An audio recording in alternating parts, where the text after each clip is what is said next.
한국은 미국의 판을 흔들 수 없습니다. 모두가 그렇게 믿었습니다.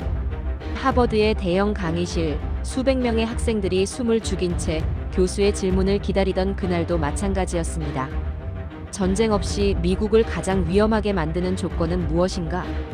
답이 나오는 순간 강의실은 술렁였습니다. 미사일도 적국도 아니었습니다. 조용히 준비해온 나라, 한국이었습니다. 더 충격적인 사실은 이 나라가 스스로 힘을 드러내지 않아왔다는 점이었죠. 왜 숨겨진 나라가 가장 무서운 변수였을까요?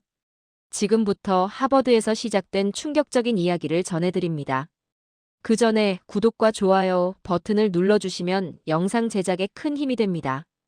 그리고 댓글에 한국 최고, 지금 어디서 듣고 계신지도 남겨주세요. 그날 하버드 케네디 스쿨 강의실에서 제가 던진 질문 하나가 학생 80여 명을 완전히 얼어붙게 만들었습니다. 전쟁 없이 미국을 가장 곤란하게 만들 수 있는 나라가 어디일까요? 중국이라고 외치던 학생들의 목소리가 제 대답을 듣는 순간 싹 사라지더군요. 제 이름은 레이첼 톰슨입니다. 나이는 58이고요. 워싱턴 DC에 있는 국가안보전략 컨설팅 회사에서 30해째 일하고 있어요. 제 전문 분야는 좀 독특한데요. 전쟁이나 미사일 개수를 세는 게 아니라 공급망 리스크 분석입니다. 쉽게 말하면 어느 나라가 멈추면 세상이 어떻게 무너지는가를 계산하는 일이죠. 지난 20년 동안 백악관, 국방부, 정보기관의 보고서를 수없이 올렸고요. 2019년부터는 대통령 직속 공급망 태스크포스 자문위원으로도 활동했습니다. 솔직히 말하면 전 한국이라는 나라를 그다지 심각하게 생각해 본 적이 없었어요. 물론 삼성이나 LG 같은 대기업들은 알고 있었죠. 근데 그게 전부였습니다. 제 머릿속 세계 지도에서 한국은 그냥 동북아시아 어딘가에 있는 중견국 정도였거든요. 미국의 우방국이긴 하지만 전략적으로 결정적인 위치는 아니라고 생각했죠. 그런 제가 한국의 진짜 위력을 처음 마주한 건 2022년 가을이었습니다. 국방부에서 급하게 소집한 비공개 회의였어요. 주제는 유럽 전쟁 장기화 시나리오였죠. 회의실에 모인 사람들은 전부 각 분야 최고 전문가들이었습니다. 무기체계 분석가, 경제제재 전문가, 물류 네트워크 설계자들까지. 그날 우리가 받은 임무는 간단했어요. 만약 유럽에서 전쟁이 6개월 이상 지속된다면 서방 동맹국들의 군수 지원 능력이 언제까지 버틸 수 있는가? 저는 그때만 해도 자신 있었습니다. 미국과 유럽 선진국들의 산업 기반이 얼마나 튼튼한데 뭐가 문제겠어요. 근데 시뮬레이션 결과가 나온 순간 회의실 분위기가 싸늘하게 식더군요. 독일의 탄약 생산 그래프가 석 달 만에 바닥을 쳤습니다. 프랑스는 넉 달, 영국은 5달. 미국도 6개월째부터 삐걱거리기 시작했어요. 그래프들이 전부 동시에 아래로 꺾이는 걸 보면서 전 정말 충격을 받았습니다. 이게 말이 되나? 싶었죠. 우리가 그동안 선진산업국이라고 자랑하던 나라들이 고작 반년도 못 버티다니. 그때 한 분석가가 화면을 하나 더 띄웠어요. 참고로 이건 한국 데이터입니다 라고 말하면서요. 전 그 순간을 지금도 잊을 수가 없습니다. 다른 모든 나라 그래프가 무너지는 동안 단 하나의 선만 곧게 뻗어 올라가고 있더군요. 석 달, 6달, 9달. 12개월이 지나도 그 선은 꺾이지 않았어요. 오히려 가파르게 상승하고 있었습니다. 이거 계산 실수 아닌가요? 제가 물었죠. 근데 그 분석가는 고개를 저으며 대답했습니다. 3번 재검증했습니다. 한국은 전쟁이 시작된 후가 아니라 시작되기 전부터 이미 준비가 끝나 있었습니다. 그날 회의가 끝나고 전 제 사무실로 돌아와서 한국 관련 자료를 싹 다 뒤지기 시작했어요. 뭔가 잘못됐다고 생각했거든요. 인구 5천만 명의 나라가 독일이나 프랑스보다 더 오래 버틴다는 게 상식적으로 이해가 안 됐으니까요. 근데 자료를 파면 팔수록 더 이상해졌습니다. 한국은 단순히 오래 버티는 게 아니었어요. 계약 속도, 생산 전환, 납기 이행, 품질 관리. 모든 지표에서 다른 나라들과 차원이 달랐습니다. 그리고 전 깨달았죠. 이건 단순한 산업 능력의 문제가 아니라는 걸. 뭔가 더 근본적인 시스템 자체가 다른 거라는 걸요. 그 이후로 전 완전히 다른 사람이 됐습니다. 매일 아침 출근하면 제일 먼저 한국 관련 데이터부터 확인했어요. 방산 수출 계약, 반도체 공장 가동률, 조선소 수주 현황까지. 동료들은 제가 미쳤다고 생각했죠. 레이첼, 왜 갑자기 한국에 그렇게 집착해? 근데 전 확신이 있었습니다. 이 나라 안에 뭔가 있다고요. 사실 제 일을 제대로 이해하는 사람이 많지 않아요. 사람들은 보통 국가 안보라고 하면 핵무기 개수나 전투기 성능을 떠올리거든요. 근데 제가 보는 건 그게 아닙니다. 전 흐름을 봐요. 예를 들어볼게요. 어떤 나라가 전차를 1000대 가지고 있다고 칩시다. 굉장해 보이죠? 근데 제가 묻는 건 이겁니다. 그 전차가 고장나면 부품은 어디서 오나요? 얼마나 빨리 오나요? 공급이 끊기면 대체 공급망이 있나요? 이게 제 질문이에요. 전쟁에서 이기는 건 무기를 많이 가진 나라가 아닙니다. 무기를 계속 만들 수 있는 나라가 이기는 거예요. 멈추지 않는 나라가 결국 이깁니다. 2022년 겨울, 전 국방부에서 발표 기회를 얻었어요. 주제는 장기전 시나리오에서의 동맹국 역할 재평가였죠. 회의실에 앉은 사람들은 전부 별 3개 이상 달고 있는 장성들이었습니다. 솔직히 떨리더군요. 전 준비한 자료를 화면에 띄웠어요. 첫 번째 슬라이드는 간단한 질문 하나였습니다. 우리 동맹국 중에서 전쟁을 6개월 이상 지원할 수 있는 나라는 몇 개일까요? 한 장성이 바로 대답했죠. 영국, 프랑스, 독일, 일본. 주요 동맹국들은 다 가능하지 않나? 전 고개를 저었습니다. 아닙니다. 실제 데이터는 정반대입니다. 그리고 유럽 전쟁 시뮬레이션 결과를 보여줬어요. 독일 그래프가 3달 만에 바닥을 치는 장면, 프랑스가 넉 달째 무너지는 장면. 회의실이 조용해졌습니다. 이건 그 나라들이 약해서가 아닙니다. 제가 말했죠. 평시 효율성에 최적화된 시스템이 전시 지속성과는 완전히 다르기 때문입니다. 한 장성이 물었어요. 그럼 대안이 있나? 전 다음 슬라이드를 띄웠습니다. 한국 데이터였어요. 이 나라는 3달이 아니라 2년을 버팁니다. 생산 라인 전환은 2주면 끝나고요. 납기 약속은 98% 이상 지켜집니다. 유럽 평균이 70%인 걸 감안하면 엄청난 차이죠. 회의실에서 웅성거림이 들렸어요. 한국? 그 작은 나라가? 누군가 속삭이더군요. 전 그때 깨달았습니다. 미국 군부조차 한국을 제대로 모르고 있다는 걸요. 그들 머릿속에 한국은 여전히 1950년 전쟁 때 도움받던 나라 정도였어요. 70년이 지났는데도 말이죠. 이건 단순 통계가 아닙니다. 제가 강조했어요. 한국은 전쟁 중인 나라에 무기를 팔면서 단 한 번도 납기를 어긴 적이 없습니다. 단 한 번도요. 이게 뭘 의미하는지 아십니까? 한 장성이 답했습니다. 신뢰할 수 있다는 뜻이군요. 정확합니다. 전 고개를 끄덕였죠. 전쟁에서 가장 중요한 건 화력이 아니라 신뢰입니다. 내일 아침에도 탄약이 도착할 거라는 확신, 다음 주에도 부품이 올 거라는 믿음. 그게 없으면 아무리 강한 군대도 무너집니다. 그날 회의가 끝나고 한 장성이 제게 따로 다가왔어요. 톰슨 박사, 한국에 대해 더 자세한 보고서를 작성해 줄 수 있나? 전 망설임 없이 대답했습니다. 이미 시작했습니다. 사실 전 그때부터 거의 매일 밤을 새웠어요. 한국 데이터를 파고 또 팠습니다. 방산 기업 리스트, 공급망 지도, 계약 이행 기록. 보면 볼수록 놀라운 게 이 나라는 정말 준비된 나라더군요. 다른 나라들은 전쟁이 터지면 그때부터 생산 라인을 바꾸기 시작해요. 근데 한국은 달랐습니다. 이미 바꿀 준비가 다 돼 있었어요. 평시에도 전시를 가정하고 시스템을 돌리는 거죠. 마치 언제든 스위치만 누르면 바로 전환되는 것처럼요. 그리고 전 하나 더 발견했습니다. 한국은 단순히 빠른 게 아니었어요. 끊기지 않는 거였습니다. 보통 나라들은 한 번에 큰 물량을 확 보내요. 근데 중간에 한 번 끊기면 그걸로 끝이에요. 반면 한국은 조금씩이라도 계속 보냈습니다. 마치 심장 박동처럼 규칙적으로요. 전 그게 더 무섭더군요. 전쟁은 결국 지구전이거든요.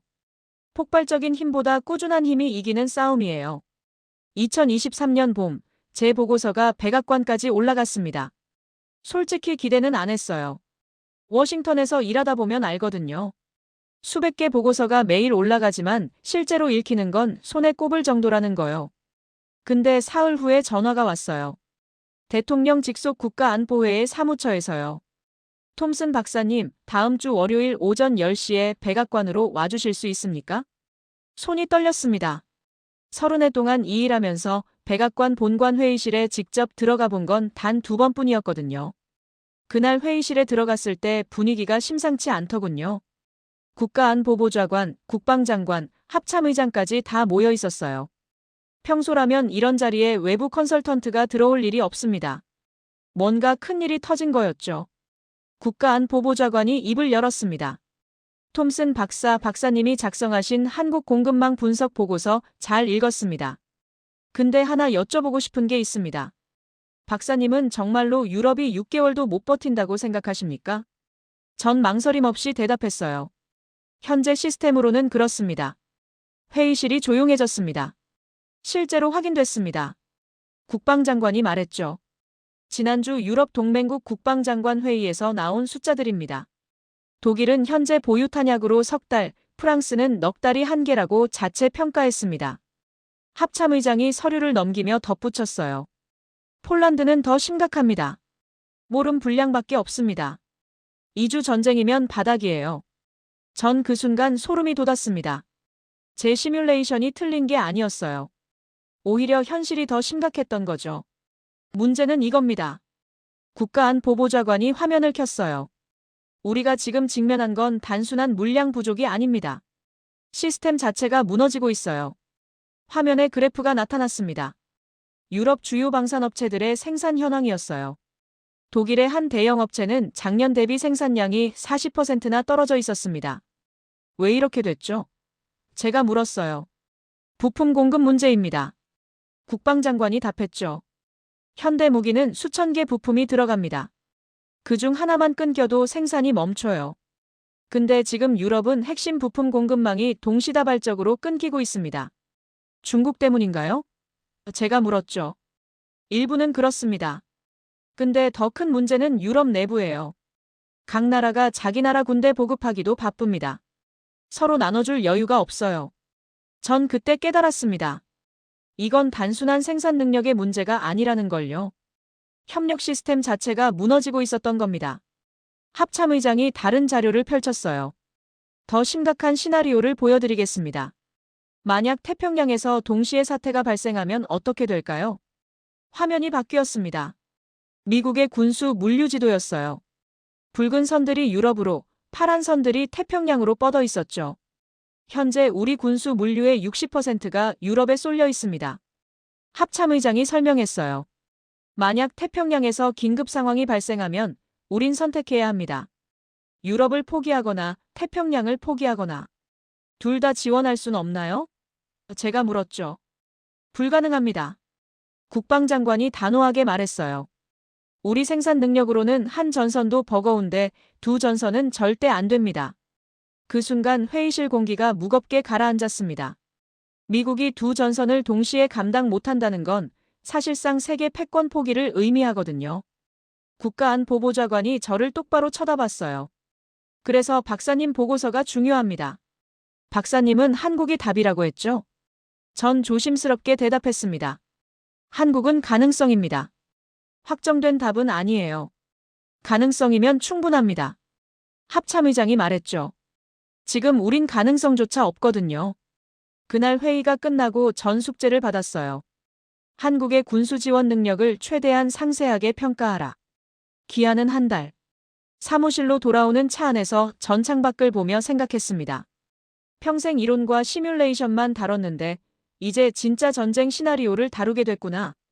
손에 쥔 서류가 떨렸어요. 근데 더 무서운 건 따로 있었습니다. 만약 제 평가가 틀렸다면? 만약 한국이 제가 생각한 것만큼 능력이 안 된다면? 그땐 미국은 정말로 선택해야 하는 거잖아요. 유럽이냐 태평양이냐. 그날 밤 전 한숨도 못 잤습니다. 한 달이라는 시간은 턱없이 부족했습니다. 전 팀원 5명을 모았어요. 전부 각 분야 최고 전문가들이었죠. 물류 분석가, 계약 법률 전문가, 산업공학자까지. 첫 회의에서 제가 말했습니다. 우리가 지금부터 할 일은 한 나라의 전쟁 수행 능력을 완전히 해부하는 겁니다. 실수는 용납 안 됩니다. 팀원 중 한 명이 물었어요. 한국 정부랑 협조는 되나요? 전 고개를 저었죠. 안 됩니다. 이건 일방적 평가예요. 상대방이 모르는 상태에서 해야 합니다. 그래야 진짜 능력을 볼 수 있거든요. 솔직히 처음엔 회의적인 팀원들도 있었어요. 20대 후반의 젊은 분석가 하나가 조심스럽게 말했습니다. 박사님, 근데 한국이 정말 독일이나 프랑스보다 나을까요? 인구도 적고 땅도 작은데. 전 그 친구를 이해했어요. 전 자신도 몇 달 전까진 똑같이 생각했으니까요. 그래서 확인하는 거야. 데이터가 거짓말하는지 아닌지. 우리는 공개된 자료부터 시작했습니다. 한국방산 기업들의 수출 계약서, 납기 이행 기록, 품질 검사 통과율. 파면 팔수록 이상한 패턴이 보이기 시작했어요. 한화, 현대로템, 한국항공우주산업. 이 회사들의 계약서를 보면 공통점이 하나 있었습니다. 납기 조항이 엄청나게 구체적이었어요. 몇 월 며칠까지가 아니라 몇 월 며칠 몇 시까지 수준이었죠. 그리고 실제로 그 시간을 지켰습니다. 이거 좀 이상하지 않아요? 물류 분석가가 말했어요. 유럽 업체들은 보통 납기를 한 달 단위로 잡는데 한국은 시간 단위예요. 전 자료를 더 파고들었습니다. 그리고 발견했죠. 한국 기업들은 계약서에 지연 페널티 조항을 스스로 넣고 있었어요. 하루 늦으면 계약금의 0.5%, 이틀 늦으면 1%씩 깎이는 식으로요. 미쳤나? 계약 전문가가 중얼거렸어요. 이건 자기 목을 조르는 계약이잖아요. 유럽 업체들은 이런 조항 절대 안 받는데. 근데 더 놀라운 건 그 다음이었습니다. 한국 기업들은 실제로 페널티를 물어본 적이 거의 없었어요. 지난 10년간 주요 계약 300건 중에서 납기 지연은 단 7건. 그것도 전부 불가항력 사유였습니다. 태풍이나 항만 파업 같은 거요. 산업공학자가 계산기를 두드리더니 말했습니다. 이건 98.3% 이행률이에요. 독일 평균이 76%, 프랑스가 72%인 걸 감안하면 차원이 다르다는 얘기죠. 제가 그의 말을 끝냈어요. 우린 다음 단계로 넘어갔습니다. 생산 라인 전환 능력 분석이었죠. 전쟁이 터지면 민수용 공장을 군수용으로 바꿔야 하거든요. 이게 얼마나 빨리 되느냐가 핵심이에요. 유럽 주요 업체들의 데이터를 먼저 봤어요. 독일의 한 대형 방산 업체는 생산 라인 전환에 평균 18주가 걸렸습니다. 프랑스는 22주. 거의 5달이 넘는 시간이죠. 그 다음 한국 데이터를 열었어요. 이거 진짜 맞아요? 젊은 분석가가 눈을 의심하는 표정으로 물었습니다. 한화 디펜스는 평균 2주. 현대로템은 3주. 가장 느린 곳도 넉 주를 넘지 않았어요. 뭔가 잘못됐어. 물류 분석가가 말했죠. 이건 물리적으로 불가능한 속도예요. 기계 재배치만 해도 한 달은 걸리는데. 전 그날 밤 한국 기업들의 공장 배치도를 구했습니다. 합법적인 경로로요. 공개된 IR 자료나 언론 보도 사진 같은 거요. 그리고 깨달았어요. 한국 공장들은 처음부터 전환을 염두에 두고 설계돼 있었습니다. 민수용 라인과 군수용 라인이 같은 공간에 있었어요. 기계를 옮길 필요가 없었죠. 그냥 스위치만 바꾸면 됐습니다. 이 사람들 미쳤어요. 산업공학자가 감탄하며 말했어요. 평시에도 전시 대비 시스템을 돌리고 있다는 얘기잖아요. 이거 엄청난 비용 손실인데. 아니야. 제가 말했죠. 이건 비용이 아니라 투자야. 전쟁이 터졌을 때 제일 먼저 계약 따내는 게 누구겠어? 팀원들이 조용해졌습니다. 우린 계속 파고들었어요. 부품 공급망, 원자재 확보 경로, 대체 공급선 확보 현황. 모든 걸 다 뜯어봤습니다. 그리고 패턴이 보이기 시작했어요. 한국 기업들은 절대 단일 공급선에 의존하지 않았습니다. 핵심 부품 하나당 최소 3곳 이상의 공급처를 확보하고 있었어요. 중국산이 막히면 일본산, 일본산이 막히면 유럽산. 심지어 국내 생산 라인도 동시에 돌리고 있었죠. 이건 중복 투자 아니에요? 계약 전문가가 물었어요. 평시엔 그래. 전 대답했죠. 근데 전시엔 생존이야. 이틀 밤을 새우고 우린 중간 보고서를 완성했습니다. 결론은 명확했어요. 한국의 군수 지원 능력은 우리가 생각했던 것보다 훨씬, 정말 훨씬 높았습니다. 근데 한 가지 의문이 남았어요. 왜? 였습니다. 왜 한국은 이렇게까지 하는 걸까? 이건 정상적인 기업 경영이 아니었거든요. 평시 효율성을 희생하면서까지 전시 대비를 하는 건 경제 논리로는 설명이 안 됐어요. 전 한국 역사책을 펼쳤습니다. 1950년 전쟁, 그 이후의 재건. 읽으면 읽을수록 뭔가 보이기 시작했어요. 이 나라는 잊어본 적이 없었던 겁니다. 준비 없이 전쟁을 맞았을 때 얼마나 처참해지는지를요. 70년이 지났어도 그 기억은 시스템 구석구석에 새겨져 있었어요.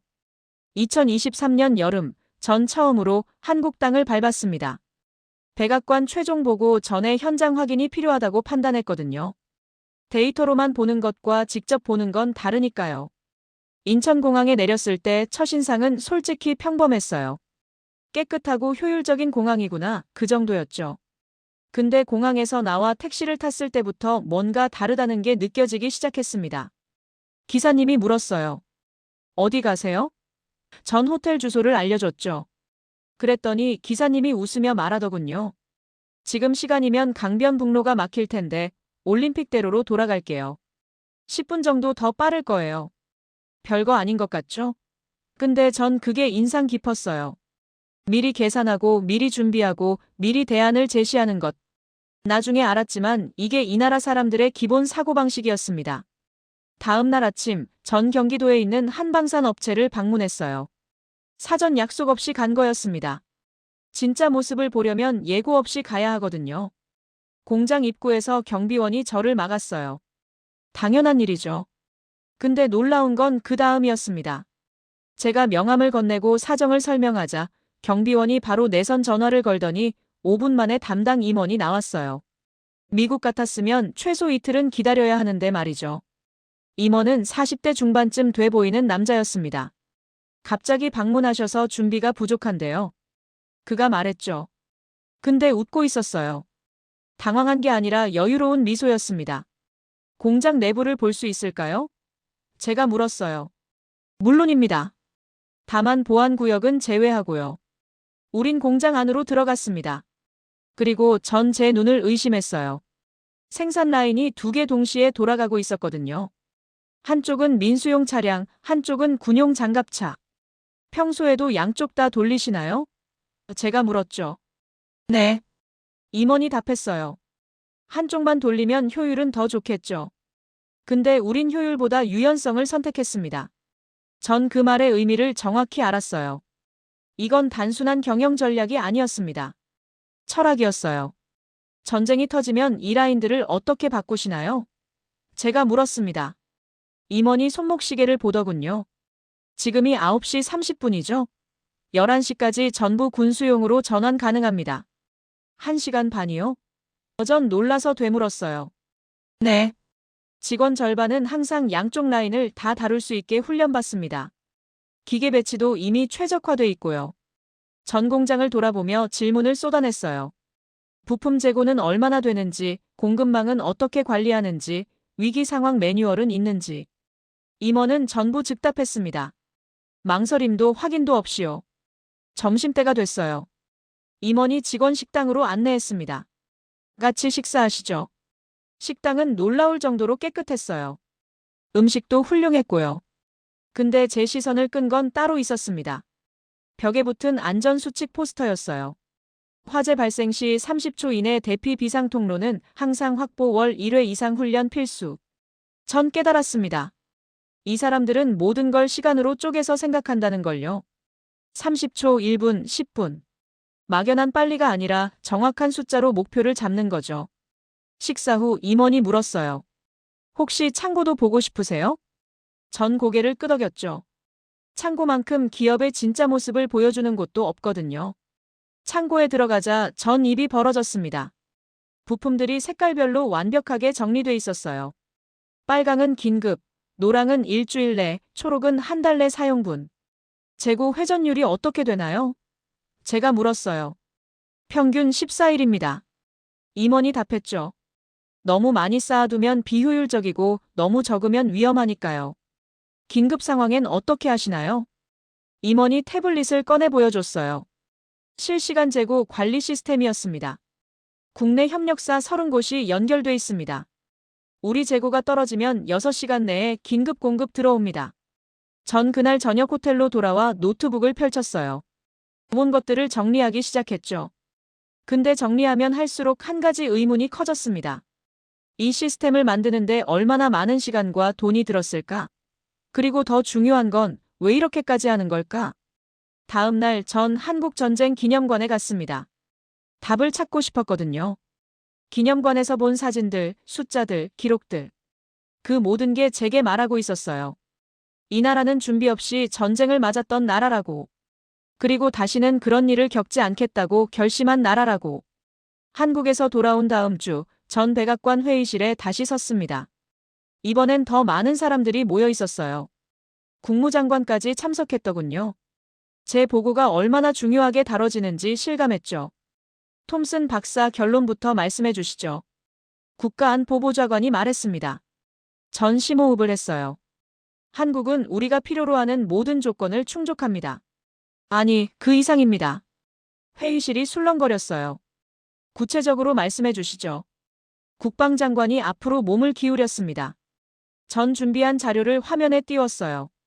첫째, 생산 능력입니다. 한국은 현재 생산량의 300까지 확장 가능합니다. 2주 안에요. 독일이 5달 걸리는 걸 한국은 2주 만에 합니다. 둘째, 공급망 안정성입니다. 한국 기업들의 납기 이행률은 98% 이상입니다. 유럽 평균 75%와 비교하면 압도적이죠. 셋째, 지속 가능성입니다. 한국은 2년 이상 끊김없이 공급할 수 있습니다. 현재 유럽 동맹국들이 6개월도 버티기 힘든 걸 감안하면 합참의장이 끼어들었어요. 그럼 한국이 답이란 얘기군요. 전 잠시 말을 멈췄습니다. 그리고 천천히 입을 열었죠.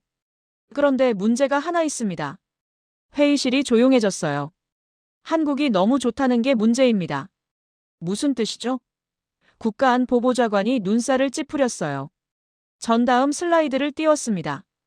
현재 미국 방산 공급망에서 한국이 차지하는 비중입니다. 배터리는 67%, 디스플레이는 72%, 특수 강제는 48%. 계속 말씀하시죠. 국무장관이 말했어요. 만약 우리가 한국에 더 의존하게 되면 전 말을 이었습니다. 그건 새로운 취약점이 됩니다. 중국 의존도를 줄이려다 한국 의존도만 높이는 거죠. 회의실 분위기가 차갑게 식었어요. 국방장관이 물었습니다. 한국이 우릴 배신할 거라고 생각하십니까? 아닙니다. 전 고개를 저었죠. 배신 문제가 아닙니다. 의존의 문제예요. 전 화면을 바꿨어요. 시뮬레이션 결과였습니다. 제가 새로운 시나리오를 돌려봤습니다. 만약 어느 날 한국이 공격받지도 않았는데 그냥 생산을 멈춘다면 어떻게 될까요? 그래프가 나타났습니다. 미국 군수 산업이 3개월 만에 마비되는 장면이었어요. 이건 합참의장이 말을 잇지 못했습니다. 네. 전 확인시켜줬죠. 우리가 한국 없이는 전쟁을 할 수 없게 되는 겁니다.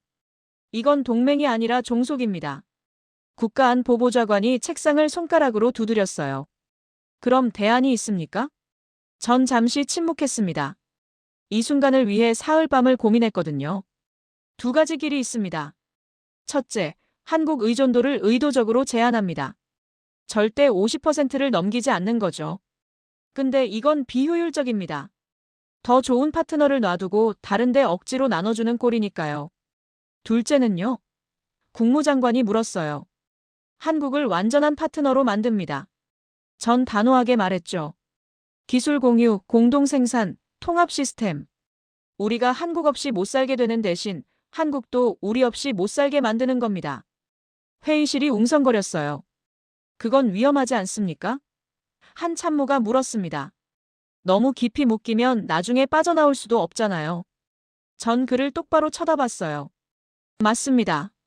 근데 질문을 바꿔보죠. 우리가 지금 선택할 수 있는 게 뭡니까? 중국은 적이 됐고 유럽은 능력이 안 되고 일본은 규모가 작습니다.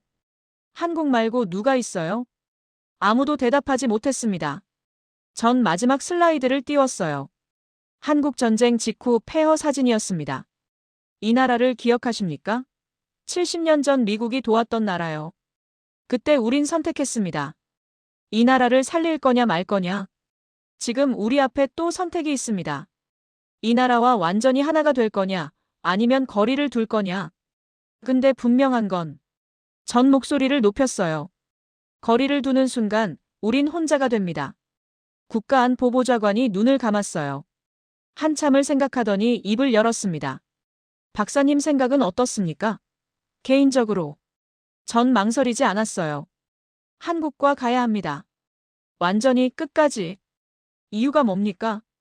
신뢰 때문입니다. 전 대답했죠. 저도 처음엔 숫자만 봤어요. 생산량, 납기율, 효율성. 근데 한국에 가서 깨달았습니다. 이 사람들은 약속을 지키는 걸 목숨처럼 여기더군요.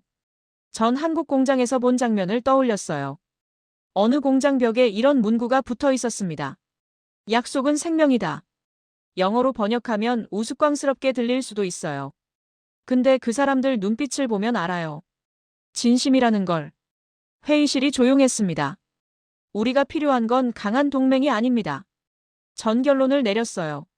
믿을 수 있는 동맹입니다. 한국은 그 조건을 충족합니다. 국방장관이 고개를 끄덕였어요. 알겠습니다. 대통령께 보고하겠습니다. 회의가 끝나고 전 복도를 걸으며 생각했습니다. 제가 방금 미국의 운명을 바꿔놓은 건가? 손이 떨렸어요. 근데 후회는 없었습니다. 데이터가 현장이 제 모든 경험이 같은 답을 가리키고 있었으니까요. 2023년 가을, 백악관에서 전화가 왔습니다. 대통령께서 박사님 제안을 승인하셨습니다. 한국과의 전략적 파트너십 확대를 진행합니다. 전 전화를 끊고 한참을 멍하니 앉아 있었어요. 정말 시작되는구나. 미국과 한국이 완전히 하나로 움직이는 시스템 말이죠. 그 다음 달부터 일이 빠르게 진행됐습니다. 국방부는 한국방산 기업들과 장기 계약을 체결했어요. 단순 구매가 아니라 공동생산 협정이었죠. 미국 기술과 한국 생산 능력을 완전히 통합하는 거였습니다. 전 그 과정을 지켜보는 자문위원으로 참여했어요. 처음 몇 달은 솔직히 불안했습니다. 이론과 실제는 다르거든요. 데이터상으론 완벽해도 실제로 돌려보면 문제가 생기는 경우가 많아요. 근데 한국은 달랐습니다. 첫 번째 공동 프로젝트는 포탄 생산이었어요. 미국 설계, 한국 생산. 계약서에 명시된 첫 납품 기한은 3개월이었습니다. 유럽 업체들 같았으면 6개월도 빠듯한 일정이었죠. 전 매주 진행 보고를 받았어요. 첫째 주, 둘째 주. 그래프가 정확히 계획대로 올라갔습니다. 실선과 점선이 완벽하게 겹쳐지더군요. 놀라웠어요. 8째 주에 작은 문제가 생겼습니다. 원자재 공급이 이틀 지연된 거예요. 유럽이었다면 전체 일정이 일주일은 밀렸을 겁니다. 근데 한국팀은 이틀 만에 만회했어요. 어떻게 했냐고요? 야간 작업을 늘렸습니다. 당연한 것처럼요. 보고서에는 이렇게 적혀 있었어요. 이틀 지연 발생, 이틀 만에 회복, 전체 일정 영향 없음. 11째 주 예정보다 사흘 일찍 첫 물량이 도착했습니다. 국방부 검수관이 전화했어요. 톰슨 박사, 이거 진짜 맞습니까? 품질 검사 통과율이 99.7%예요. 첫 생산인데 이게 말이 돼요?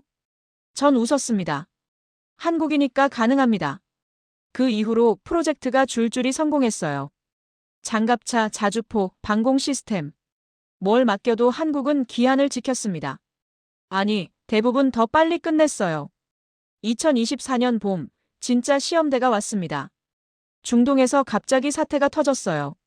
미군이 긴급 증파됐고 탄약 소비량이 폭발적으로 늘었습니다.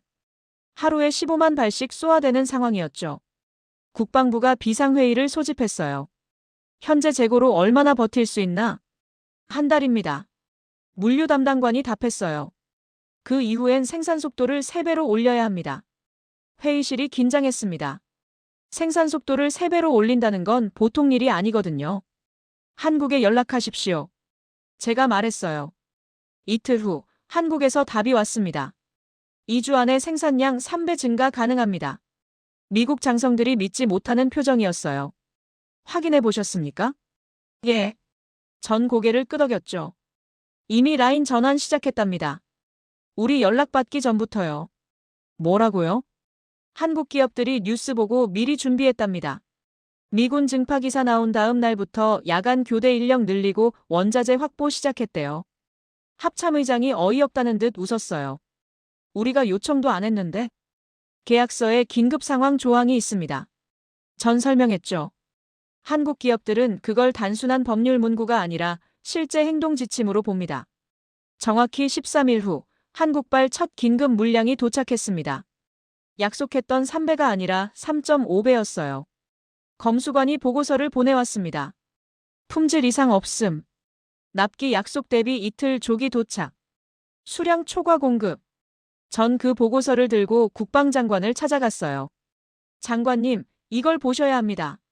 장관이 서류를 읽더니 고개를 들었습니다. 이 사람들 미쳤어요. 아닙니다. 전 웃으며 말했죠. 이게 정상입니다. 한국에선 그날 저녁 장관이 한국 대사를 만났어요. 감사 인사를 전하려고요. 근데 대사가 뭐라고 했는지 아세요? 당연한 일 했을 뿐입니다. 동맹이니까요. 그 말을 전해 듣고 전 뭔가 뭉클했습니다. 이 사람들에게 동맹은 계약서가 아니라 약속이더군요. 숫자가 아니라 신념이었어요. 그 후 6개월 동안 한국은 끊임없이 물자를 보냈습니다. 주 단위로, 때로는 일 단위로. 한 번도 끊기지 않았어요. 마치 심장 박동처럼 규칙적이었습니다. 2024년 가을 사태가 진정됐어요. 미군이 철수하기 시작했죠. 그때 국방부가 전체 소비 데이터를 집계했습니다. 6개월 동안 쓴 탄약 800만 발 한국이 공급한 비중 73% 납기, 지연제로, 품질 불량 0.3%. 전 그 숫자들을 보며 깨달았어요. 우리가 이긴 게 아니라는 걸. 한국이 우릴 이기게 해준 거였습니다. 국방장관이 전체 회의를 열었어요. 이번 작전에서 우리가 배운 게 하나 있습니다. 진짜 동맹이 뭔지 말이죠. 장관이 화면을 켰습니다. 한국 공장들의 가동률 그래프였어요. 이 나라는 자기 군대 물자 생산을 줄이면서까지 우리 걸 먼저 보냈습니다. 물어보지도 않았는데 말이죠. 회의실이 조용해졌어요. 이게 동맹입니다. 장관이 말했습니다. 계산이 아니라 헌신이에요. 그날 회의가 끝나고 전 워싱턴 거리를 걸었습니다. 가을 바람이 시원했어요. 하늘을 보며 생각했죠. 70년 전 미국이 한국을 도왔습니다. 이제 한국이 미국을 돕고 있어요. 이게 진짜 동맹이구나. 주고받는 게 아니라 함께 가는 거구나. 주머니에서 휴대폰이 울렸습니다. 한국방산업체 대표에게서 온 메시지였어요. 다음 프로젝트 준비 완료했습니다. 언제든 시작 가능합니다. 전 미소 지으며 답장을 보냈습니다. 감사합니다. 곧 연락드리겠습니다. 그래서 제가 오늘 여러분께 하고 싶은 말은 이겁니다. 전 하버드 케네디 스쿨 강의실을 천천히 둘러봤어요. 80여 명의 학생들이 숨소리조차 내지 않고 있었습니다. 2시간 동안 이어진 강의였지만 아무도 지루해하지 않았어요. 전쟁을 이기는 건 미사일이 아닙니다. 약속입니다. 전 마지막 슬라이드를 띄웠어요. 1953년 한국전쟁 직후 사진이었습니다. 폐허가 된 서울, 무너진 건물들, 잿더미 속을 걷는 사람들. 이게 70년 전 한국입니다. 세계 최빈국 중 하나였죠. 1인당 국민소득이 67달러. 지금 아프리카 최빈국보다 못한 수준이었어요. 학생들이 화면을 뚫어지게 봤습니다. 이 나라가 어떻게 지금의 한국이 됐을까요? 천연자원이 있어서? 아닙니다. 땅이 넓어서? 아니에요. 인구가 많아서? 그것도 아닙니다. 전 다음 사진을 띄웠어요. 현대의 한국이었습니다. 밤하늘을 밝히는 서울, 거대한 조선소, 최첨단 반도체 공장. 이 나라가 가진 건 단 하나였습니다. 절실함이었어요. 목소리가 약간 떨렸습니다. 전 잠시 멈췄다가 계속했죠. 한국 사람들은 알고 있었습니다. 자기들이 다시는 그때로 돌아가면 안 된다는 걸요. 준비 없이 전쟁을 맞으면 어떻게 되는지, 의존하면서 사는 게 얼마나 위험한지. 그걸 뼈저리게 경험했던 거예요. 한 학생이 손을 들었습니다. 교수님, 그럼 한국의 성공 비결은 트라우마라는 말씀이신가요? 전 고개를 저었어요. 트라우마가 아닙니다. 각성이에요. 한국은 자기들이 살아남으려면 세계 최고가 돼야 한다는 걸 알았어요. 2등은 의미가 없었죠. 1등이 아니면 2치니까요. 그래서 이 사람들은 미친 듯이 일했습니다. 약속을 목숨처럼 지켰어요. 납기를 어기는 건 돈을 잃는 게 아니라 신뢰를 잃는 거라고 생각했죠. 그리고 신뢰를 잃으면 끝이라는 걸 알았어요. 전 교탁에 기대며 말을 이었습니다. 제가 한국 어느 공장에서 본 문구가 있습니다. 오늘 지킨 약속이 내일의 계약을 만든다. 이게 그 사람들의 철학이에요. 교수가 끼어들었어요. 톰슨 박사님, 그럼 미국은 어떻게 해야 할까요? 우리도 한국처럼 돼야 하나요? 전 잠시 생각했습니다.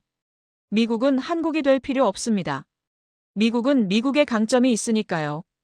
근데 한국에게서 배울 건 배워야죠. 뭘 배워야 할까요? 겸손입니다. 전 단호하게 말했어요. 미국은 너무 오랫동안 1등이었어요. 그래서 잊었습니다.